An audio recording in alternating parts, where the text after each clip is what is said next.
Abdurrahim, last thing, and I know this is going to be tough for you, but I don't mind if you give loads. You're like someone who reads a lot, right? What's some great books that you would recommend people to read? They could be on any topic. They don't need to be Islamic or religious, or they could be about fiqh, whatever you like. And I don't mind if you just reel off different ones, but just tell us like which are the books that you recommend the most to people, and what would you kind of give us? Okay, I don't like I've given up recommending books and I'll tell you why, right? The reason is I've recommended a few books to people, right? Generally to people generally, right? And people have written back to me, oh, well, how can you recommend this book? It's full of shirk and kufr, right? This person doesn't even believe in Allah and what. And then I realized, oh, okay, I got it, right? So the responsibility on someone like me actually is to read those books, yeah, and then represent the information to people, to Muslims, right, in a way that is, in a way that is beneficial for them, right? So, forgive me for plugging my, course on willpower, No, right? I'm not Bismillah, really go for it. plugging it, but like the same, I read a lot of stuff on psychology. I found it super useful, right? So what I did is I took a lot of this stuff and then I repackaged it with Islamic references, right? And so how can people develop their ability to self-regulate, to self-control, to have self-discipline, develop their sabr, but using some of the techniques that we have from modern psychology. Instead of telling people, oh, read this book and read that book, and then they get confused, right?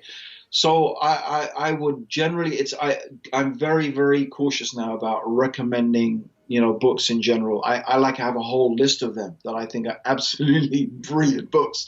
But I realize that, what, unless you have a good grounding in Mm, knowledge, people actually genuinely could get confused, mm. right?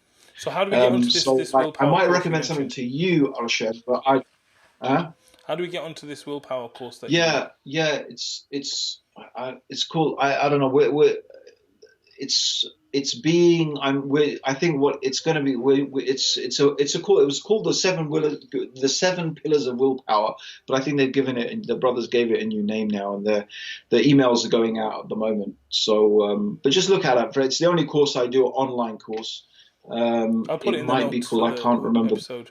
I'll put it in the show notes of the episode. They gave it a new name. It used to be called the Seven Pillars of Willpower, Yeah. but I think the brothers gave it a new name, right? So Okay. I don't remember what it is, but inshallah, if your listeners are interested, they can look out for it, inshallah, or maybe put a link to it. Yeah, I'll put Yeah. a link to it. But I mean, the point is, look, I only mention that from the point of view of I don't generally recommend books. I mean, the Mm, books I do recommend people to read is read the translation of the Quran in whatever language you're most familiar with. Read it and reread it, and spend a lot of time reading the Quran. I really recommend everyone reads, Riyad al-Salihin, which I think is probably it's probably the best mm, compilation of hadith that is. Most of them are authentic. It's very nicely structured. It's great books of hadith to go through. These, I think Dr. Bilal Phillips's books, all of his books, Fundamentals of Islamic Monotheism, is really probably a very, very amazing, but very old school, but still one of the best. Yasser Qadi's books, I like his old book. I don't know if he's released anything recently, but he has a lot of good books as well. I mean, there's so many good books out there.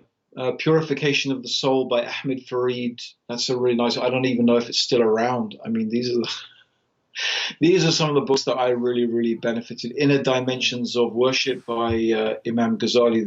The translation of some section of Ihya Ulumuddin. Right. It's a very, very nice. But yeah, that's it, bro. I think Quran, Riyadh Salihin, make that. I would really sort of make that your Staple. the main course, Mm, and concentrate on that.